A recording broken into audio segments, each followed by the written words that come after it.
Eto na nga at pinasabay na ng Barangay Ginebra ang Meralco Bulls papuntang Boracay sa Converge Fiber Xer. Gandang laban ang pinakita ng dalawang kupunan.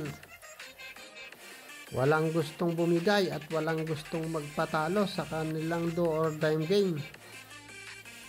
Sulit ang binayad ng mga manonood sa kanilang magandang ipinakitang laro.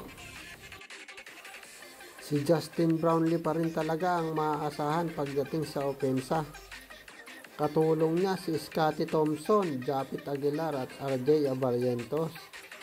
Samantalang sa kabilang kupunan naman sa Meralco Bulls, si Chris Newsome lang at si Cliff Hodge ang bumubuhay at pumupuntos.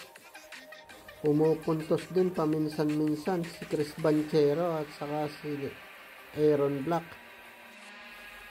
Natapos ang third quarter, lamang pa rin ang Barangay Ginebra 60.